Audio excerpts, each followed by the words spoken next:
चर्चा मुकाबला डाटा के साथ मैं, क्योंकि मैं रायबरेली अमेठी गया और बार बार कांग्रेस ये कहती रहती है कि ये उसकी पारिवारिक सीटें हैं, उसका गढ़ है, लेकिन यहाँ के विधानसभा चुनाव में कांग्रेस के हाथ एक भी सीट नहीं लगती। फिलहाल जो स्थिति है वहां पर वो भी 3-2 से है। अरविंद मेरी बात को सही करेंगे, बीजेपी और समाजवादी पार्टी तो कहीं से भी नहीं है। कोशिश कांग्रेस की ये रही कि समाजवादी पार्टी अपना वोट कांग्रेस के खाते में ट्रांसफर करा दे। अब ये ट्रांसफर होता है कि नहीं होता, ये बड़ी बात होगी। नहीं, मैं यहाँ ये कहना चाहता हूँ ना कि मनोज पांडे को, जो कि विधानसभा में उपनेता थे समाजवादी पार्टी के, उनको लेके आ गई भारतीय जनता पार्टी अपने साथ। और स्थानीय स्तर पर समीकरण को साधने में बीजेपी कोई मुकाबला नहीं है। और ये मतलब, और अमित शाह 2 बार उन्होंने वहां की रायबरेली की यात्रा की, आप ये समझिए, वहां पे उन्होंने एक बड़ा कार्यक्रम किया। तो ये इससे ये पता चलता है कि को भी ले आए राकेश प्रताप को, भाई राकेश प्रताप को लेके आना और मनोज पांडे दो विधायक जो सपा के थे सर, वो भाजपा में आ गए। और ये कोई साधारण बात नहीं है। बस वहां पे राहुल गांधी की किस्मत इसलिए अच्छी है क्योंकि वहां पे आपस में जो है लोग एक नहीं हो पाए। मनोज पांडे अलग हो गए, अदिति सिंह अलग हो गई, नाराजगी और लेकिन जो दिनेश प्रताप सिंह है उनकी पीड़ा भी झलक कर आई। उन्होंने साफ तौर पर ये कहा कि भाई पार्टी के तमाम नेताओं ने मेरा ही साथ नहीं दिया। उन्होंने अपनी नाराजगी व्यक्त की कि उनके साथ खेला हो गया। अरविंद जी, कितना सच? नहीं, एकदम सच है। ये खेला तो उनके साथ हो गया। मैं समझता हूं कि उदय के बड़े अच्छे मित्र भी हैं दिनेश जी, लेकिन उनके मन में ये सोच रहे होंगे उदय कि अगर राहुल गांधी को दिनेश हरा देते तो शायद कैबिनेट में बड़े मंत्री बनते, लेकिन ऐसा होता हुआ दिख नहीं रहा है। साथ नहीं दिया, जैसे आप कह रहे थे अदिति सिंह ने एक बार भी उनके लिए प्रचार नहीं किया, नामांकन में नहीं गई। पहले कहा गया कि उनकी स्वास्थ्य ठीक नहीं है, फिर वो अंबेडकर नगर में पाई गई। रितेश पांडे के लिए वो प्रचार कर रही थी मगर यहाँ नहीं आई, सिर्फ आए अमित शाह की रैली पे वो उपस्थित। मगर उधर वहां पर क्या, मेरा सवाल यह है, वहां पर क्या मोदी फैक्टर नहीं काम करेगा 10% का? बिल्कुल देखिए, वहां पर अगर 10% का मोदी फैक्टर काम करता है, अब दिखाया तो जाए वहां पर फ्लाइट क्लोज हो जाएगी। रायबरेली में राहुल गांधी निकाल रहे हैं, लेकिन जो यहां पर हुआ एग्जैक्टली ऐसा ही अमेठी में भी हुआ, लेकिन अमेठी में फंस गए कांग्रेस के कैंडिडेट। अमेठी में स्मृति ईरानी के सामने किशोरी लाल शर्मा को उम्मीदवार बनाया गया। अमेठी का डेटा यहां पर रखते हैं क्योंकि पहले बहुत इस वक्त चर्चा चल रही थी कि राहुल गांधी अगर 2 सीट से लड़ते हैं तो वायनाड तो रहेगी, हो सकता है कि दूसरा अमेठी लड़े राहुल गांधी, लेकिन हुआ नहीं। वो रायबरेली चले गए और अमेठी से किशोरी लाल शर्मा को चुनाव मैदान में उतार दिया। आलोक जी, किशोरी लाल शर्मा को स्केपगोट तो नहीं बना दिया गया अमेठी में स्मृति ईरानी के सामने? मुझे लगता है कि अगर किशोरी लाल शर्मा नहीं होते तो फिर किसी दूसरे कैंडिडेट को वो मुकाबला दे पाना आसान नहीं होता। किशोरी लाल शर्मा चूंकि वहां लगातार रहे हैं, 40 साल से वहीं काम करते हैं, वो गली नुक्कड़ मोड़ चौराहे पर सबको जानते हैं, सब लोग वहां उनको जानते हैं, इसलिए उनकी तरह का कोई उम्मीदवार ही स्मृति ईरानी के मुकाबले में खड़ा हो सकता है। कोई पैराशूट से जाकर के आप किसी को लाए। अगर मेरा मानना है कि उस समय यदि इनको करना था, स्मृति ईरानी को लेकर के भी यदि आत्मविश्वास होता तो राहुल गांधी खुद खड़े होते, या जिस तरह से प्रियंका को खड़ा, प्रियंका गांधी को। लेकिन किशन लाल शर्मा, देखिए आपने किसी को भेजा अपने मार्केटिंग डायरेक्टर को कि भाई जाके आप ये काम करिएगा, उसमें और आपके जाने में कितना अंतर है, ये ध्यान रखा जाना चाहिए। ये कहना कि साहब वो काम कर रहे थे, बांट रहे थे, आपके मैनेजर कहीं कुछ बांटते हैं उसका मतलब ये नहीं कि वो मतलब आलोक जी आप ये कहना चाहिए मालिक होता है और सहयोगी होगा, मेरा यही कहना है। देखिए, या तो वो नेता की तरह होते, वो नेता की तरह काम करने वाला एक सेकंड जनरेशन नेता नहीं है, मैनेजर है। मैं आपका कहना है संजय गांधी के समय से मैं इसलिए जोड़ना चाहता था। आलोक सर, कांग्रेस ने 2 बार इसका सर्वे कराया था और 2 बार सर्वे में यहाँ पर जो मुकाबला जब ये दिखाया गया कि अगर राहुल गांधी यहाँ पर उतरते हैं तो क्या किस तरह का मुकाबला होगा, यहाँ पर ये साफ दिखा। क्योंकि पहली बार में बताया गया था कि 60-40 का,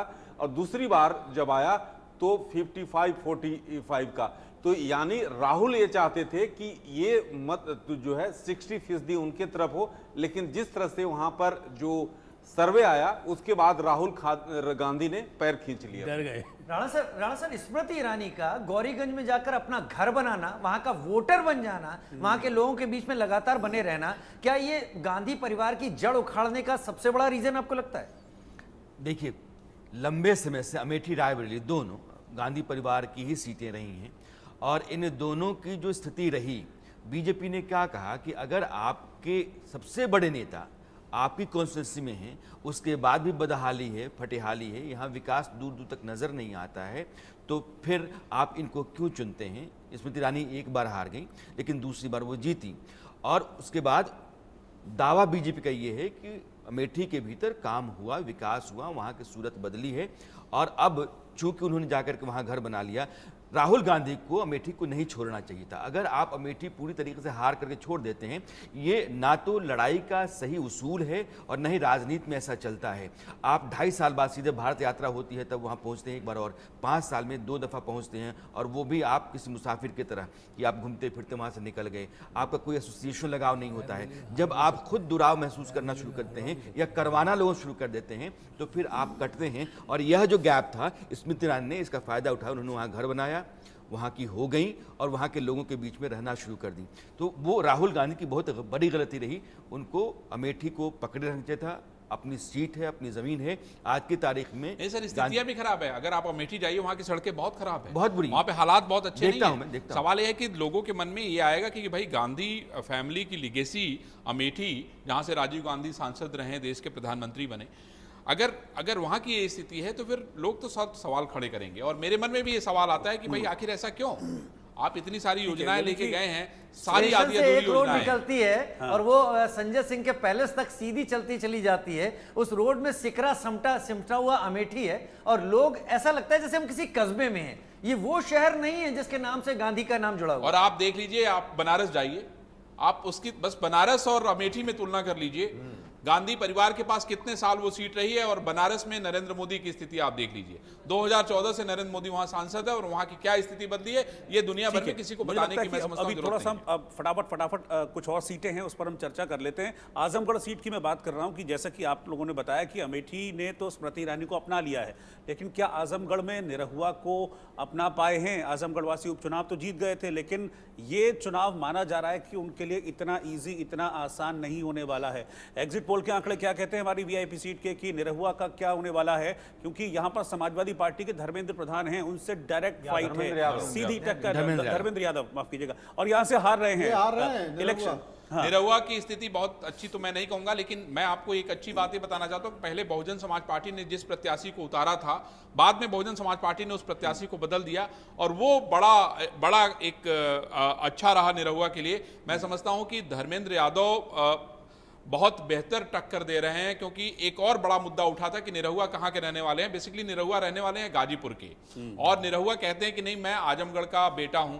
ऐसे में लोगों के मन में एक बड़ा सवाल था कि रहला भैया आजमगढ़ में और रहला भैया गाजीपुर में, बताओ तो वो आजमगढ़ का, तो ये बहुत सारा वायरल हुआ था। तो मेरा ये कहने का मतलब है कि आजमगढ़ की जो सीट है वहां पे मुलायम सिंह यादव चुनाव लड़ चुके थे, अखिलेश यादव चुनाव लड़ चुके थे, और उसके बाद लगातार धर्मेंद्र यादव वहां से चुनाव लड़ रहे थे।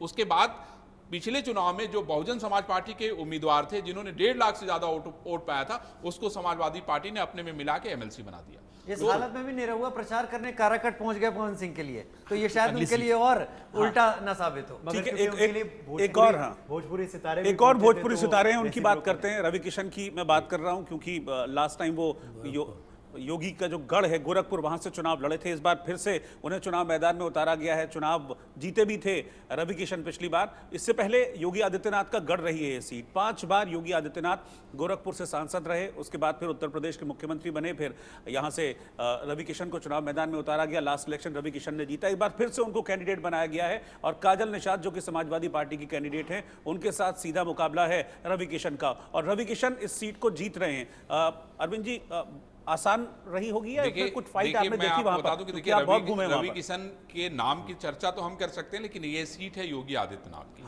और मैं बता दूं कि यहाँ दोनों एक्टर लड़ रहे हैं। काजल निषाद बहुत बड़ी वाली एक्टर है, वो रवि किशन से कम नहीं है ना। आप उनका ड्रामा अगर आप देखेंगे तो आपको लगेगा कि अरे भैया, प्लास्टर था उनका चुनाव। प्लास्टर होने के बाद भी उन्होंने जितने ड्रामे किए वो बहुत, रवि किशन भी क्या करेंगे। तो दोनों बड़े ड्रामेबाज हैं, लेकिन यहाँ पे ये देखना होगा कि ये सीट योगी आदित्यनाथ की। सर, मेरे सवाल के साथ अब बात रख दे, क्योंकि मैं ये पूछना चाहता हूं, क्या गोरखपुर की बात अगर हम कर रहे हैं हम सब लोग, क्या वो मठ की राजनीति वहां पर ज्यादा प्रभावी है, या मोदी का चेहरा है, या योगी आदित्यनाथ? उत्तर प्रदेश में मुझे लगता है मनोज, उत्तर प्रदेश में 80 सीटों में वो सिर्फ नरेंद्र मोदी के कारण नहीं है, वहाँ योगी की जो सरकार है, उसकी जो चुस्ती है, उसका प्रशासन है, उसकी भी एक भूमिका है। तो उत्तर प्रदेश में बीजेपी अगर इस बार भी 60-70 सीट्स प्रोजेक्शन में दिख रही हैं, तो उसका कारण ये है कि ये जो डबल इंजन की सरकार है, इसने उत्तर प्रदेश के लोगों के बीच में अपनी एक अलग तरह की जगह बनाई है, साख बनाई है, और उसका नतीजा आपको एग्जिट पोल में दिख रहा है। मगर एक सीट जिसके बारे में मैं पूछना चाहूँगा कि क्या नतीजा है और क्या हमारे पास प्रेडिक्शन है उस सीट के लिए, वो है गाजीपुर। क्योंकि गाजीपुर कहीं ना कहीं भी हॉट सीट है, इस वजह से क्योंकि अफजाल अंसारी वहां इस बार सपा के मुख्तार अंसारी के बड़े भाई हैं अफजाल अंसारी, वो कैंडिडेट है समाजवादी पार्टी की तरफ से। और बीजेपी ने एक पुराने कार्यकर्ता को, मनोज सिन्हा के बेसिकली इलेक्शन मैनेजमेंट का काम करते थे, पारसनाथ राय, और पारसनाथ राय को उतारा है। तो पारसनाथ राय कहानी सर और बताता हूं। ये पहला चुनाव है मुख्तार अंसारी के देहांत के बाद। मैं बताता हूं, और सबने वो दृश्य देखे थे लोगों के, उनके जनाजे के आते हुए, शायद आप वहां थे। अरविंद, यूसुफपुर फाटक वो जगह जो जहां कालीबाग कब्रिस्तान बड़ा है, फाटक जिसको कहते उससे हटकर गाजीपुर अलग सोचता हुआ मुझे दिखाई पड़ा है। यूसुफपुर फाटक और उसके आसपास अलग चीज दिखी है, बाकी जगह अलग। क्या है समीकरणों पर असर डाल रही है? राजू, मैं इसके पीछे की कहानी बताता हूं। पारसनाथ राय की स्थिति बहुत अच्छी नहीं थी, लेकिन मैं आपको यही बताया कि मनोज सिन्हा का वहाँ पे अच्छा खासा दखल रहता है वहाँ की पॉलिटिक्स में। लेकिन मैंने ये देखा कि जो लोग नाराज थे अलग अलग जातियों के, अमित शाह ने 3 दिन डेरा जमाए रखा। अमित शाह लगातार जो है वहाँ के जो बड़े नेता थे उनके संपर्क में थे। भूमिहार वहाँ पे बहुत बड़ी संख्या में है। नारद राय को लेके वो लोग वहाँ पे आए। Manoj Sinha as a governor के तौर पे थे, वो भी लगातार जो है गाजीपुर में डेरा डाले रहे। रोड शो भी किए गृह मंत्री ने, रोड शो भी किया। हाँ, रोड शो। मैं यही कहना चाहता हूँ कि ये जब अमित शाह वहाँ पहुंचे तो उनको बाकायदा बताया गया कि भाई क्या क्या कमी है, कौन नाराज है, किसके लिए कुछ करने की जरूरत है। फटाफट अमित शाह ने इन सारी लोगों को साधा। और पारसनाथ राय की आज स्थिति यह है कि पारसनाथ राय जीत की स्थिति में है, अफजाल अंसारी हारने की स्थिति में है। यह है भारतीय जनता पार्टी का मैनेजमेंट। देश में सबको मतलब दिलचस्पी होगी कि आजमगढ़ में क्या हो रहा है, गाजीपुर में क्या हो रहा है, अमेठी और रायबरेली में क्या हो रहा है, मैनपुरी, फिरोजाबाद, इस तरह के सीट्स जो हैं इन पर क्या नतीजा आ रहा है। ये बहुत दिलचस्प होगा क्योंकि यहाँ कांटे का मुकाबला है, टक्कर बराबरी की मानी जा रही है। और अब हम राज्य बदलते हैं और चलते हैं मध्य प्रदेश। मध्य प्रदेश में एक लोकसभा सीट है, उसका नाम है विदिशा। और विदिशा से पूर्व मुख्यमंत्री मध्य प्रदेश के शिवराज सिंह चौहान बीजेपी के उम्मीदवार हैं। और वहाँ का एग्जिट पोल क्या कहता है कि शिवराज सिंह चौहान भोपाल से क्या दिल्ली आ रहे हैं। यह एग्जिट पोल कहता है कि भोपाल से दिल्ली आने में जनता का जो आदेश है वही काम करता है, वही वो फ्लाइट है जो लेकर के आपको दिल्ली लैंड कराएगी। तो उस फ्लाइट का संकेत ये है कि वो जीत रहे हैं। शिवराज सिंह सेफ लैंडिंग कर रहे हैं दिल्ली में और शिवराज सिंह विदिशा से जीत रहे हैं। आलोक जी, विदिशा जो है लंबे समय तक मुख्यमंत्री रहे, मतलब एक तरह से वहाँ आप देखिए रामनाथ गोयनका, सुषमा स्वराज जो बाहर से भी गए और पहले भी रह चुके हैं शिवराज सिंह, एक सेफ सीट एक तरह से मैं मानता हूँ इस दृष्टि से। और खास करके हिंदू महासभा और बीजेपी जनसंघ, इन सब का प्रभाव विदिशा में रहा। एक बड़ा दिलचस्प ये कॉन्स्टिट्यूंसी है। और सुषमा स्वराज भी वहाँ जितने बड़े पैमाने पर जीती, ये एक अपने आप में याद करने लायक बात है। तो मुझे लगता है कि शिवराज सिंह के लिए समस्या नहीं है, अभी उनसे मन से उनको लड़ना पड़ा। एक अलग सवाल है आपकी जी, शिवराज सिंह चौहान ने जो केंद्रीय नेतृत्व है उसका विरोध नहीं किया, जो निर्णय हुआ स्वीकार कर लिया और चुनाव में वो पार्टी के साथ लगातार बने रहे। ये शायद उनका इनाम है। वसुंधरा के साथ शायद इसलिए नहीं हो पाया कि वसुंधरा लगातार पहले से विरोध करती रही और वो अपनी अकड़ में बनी रही। तो वसुंधरा हाशिए पर आज की तारीख में। शिवराज सिंह चौहान अगर आते हैं दिल्ली तो जाहिर कि हो सकता है केंद्रीय मंत्रिमंडल में उनको जगह दी जाए। शिवराज सिंह चौहान ने मध्य प्रदेश के हर जिले में प्रचार किया, वसुंधरा राजे ने सिर्फ झालावाड़, बारां में प्रचार किया। मनोज, शिवराज सिंह चौहान, देखिए आपने ठीक कहा, जीतने में कहीं कोई परेशानी नहीं है। वहाँ के लोकप्रिय नेता हैं, वहाँ के लोगों से उनका हमेशा जुड़ाव रहा है। अपने करीब 20 साल के शासनकाल में उन्होंने हर व्यक्ति से जुड़ाव रहा है। लेकिन वो टेक ऑफ तो सेफ कर रहे हैं, उनकी लैंडिंग सेफ होगी कि नहीं कह सकते। यहाँ केंद्रीय नेतृत्व उनको किस तौर पर लेगा ये भी देखना होगा, क्योंकि चुनाव के दौरान उन्होंने साफ तौर पर कह दिया था कि मैं मरना पसंद करूंगा लेकिन मध्य प्रदेश छोड़ना पसंद नहीं करूंगा। मनोज, आपको याद होगा जी, क्रैश करवाने की तो तैयारी नहीं। राजेश, में एक बात और कहूंगा, साफ तौर पर उन्होंने कह दिया था कि मैं मरना पसंद करूंगा लेकिन मध्य प्रदेश छोड़ना पसंद नहीं करूंगा। लेकिन दिल्ली वालों ने कहा कि भाई आप इतने बड़े नेता है तो आइए मध्य प्रदेश आखिरी चरणों में हुई थी, मुझे याद है। उनके टिकट का इंतजार किया जा रहा था, लेकिन अच्छी तरह से याद बहुत विरोध नहीं किया। वो अपनी बात कहते रहे, मैं भोपाल में रहना पसंद करता हूं, मैं मुख्यमंत्री बने रहना चाहता हूं। लोगों से पूछते थे बताओ मैं मुख्यमंत्री बन सकता हूं कि नहीं बन सकता हूं, लेकिन उन्होंने सीधे सीधे चैलेंज नहीं किया। और एक और मुख्यमंत्री हैं मध्य प्रदेश के पूर्व मुख्यमंत्री और कांग्रेस के बड़े कद्दावर नेता माने जाते हैं दिग्विजय सिंह। और दिग्विजय सिंह कॉन्स्टिट्यूंसी से नतीजा है वो क्या आता है एग्जिट पोल का, ये हम आपको दिखाना चाहते हैं।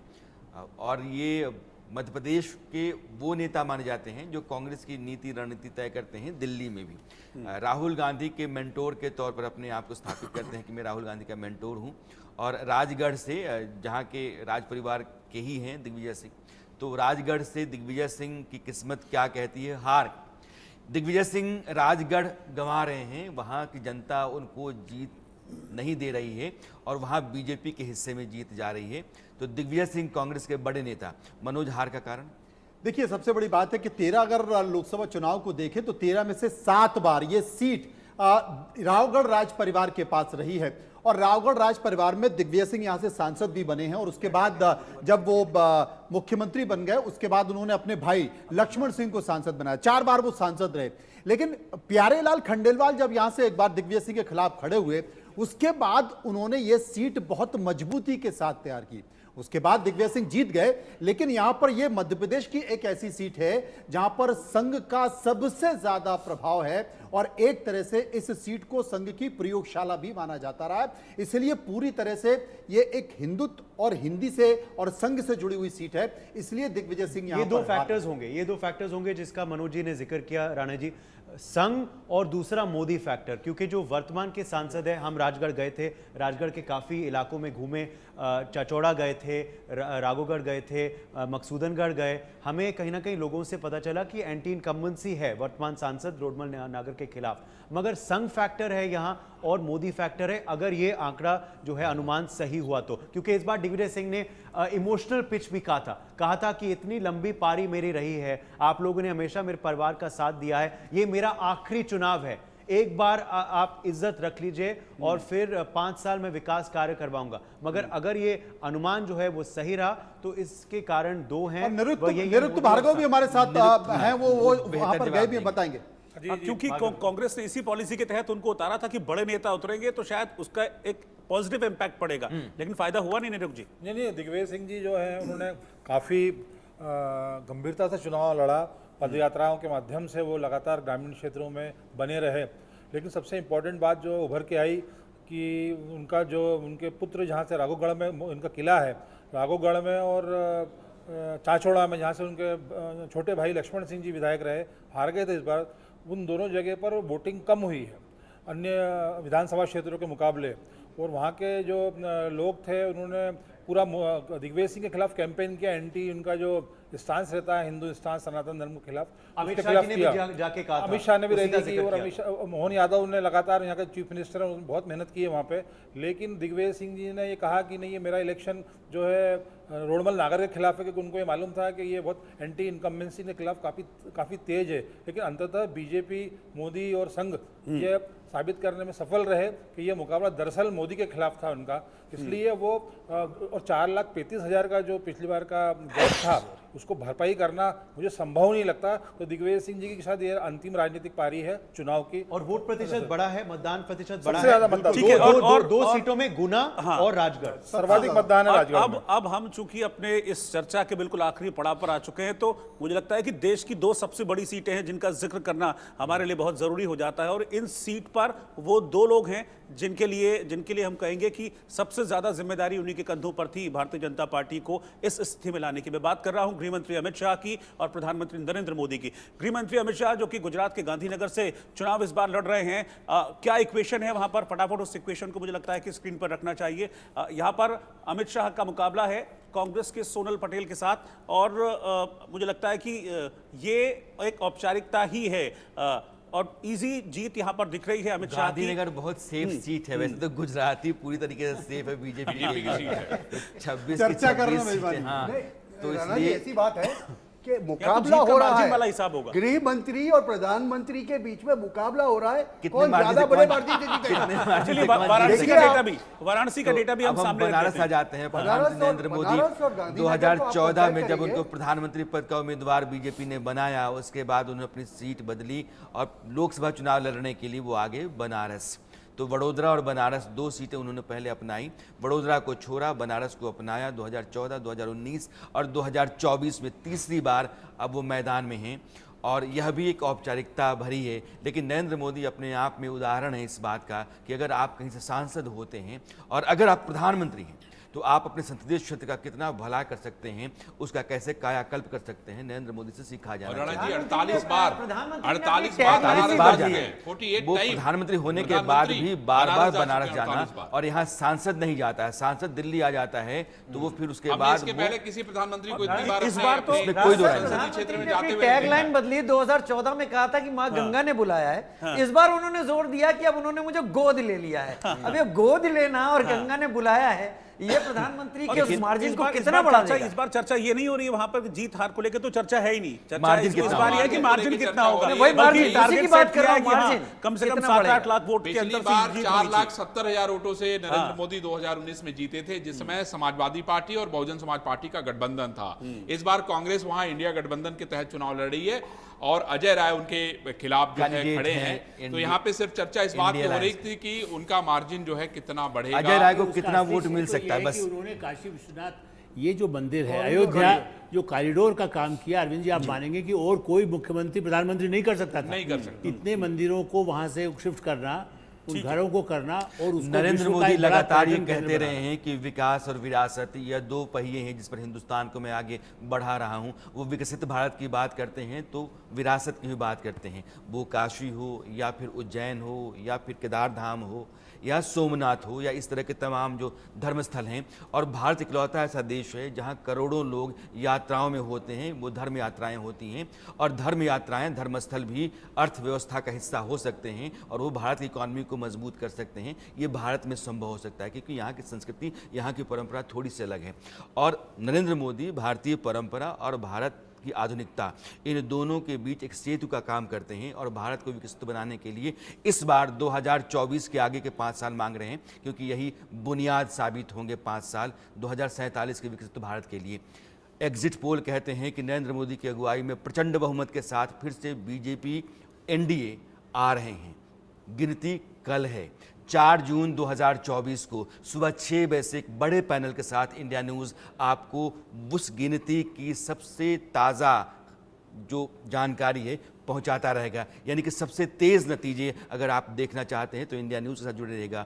उन नतीजों का जो विश्लेषण है, हमारे माहिर एक्सपर्ट्स रहेंगे हमारे स्टूडियो में और वो बताएंगे कि यह जो नतीजे आ रहे हैं, जिन जिन राज्यों से आ रहे हैं, जिन जिन तबकों से आ रहे हैं, उसका मतलब क्या है। और नरेंद्र मोदी की अगुवाई में हिंदुस्तान जो 10 साल रहा है, उसका सिला अगले 5 साल के लिए हिंदुस्तान ने क्या दिया है।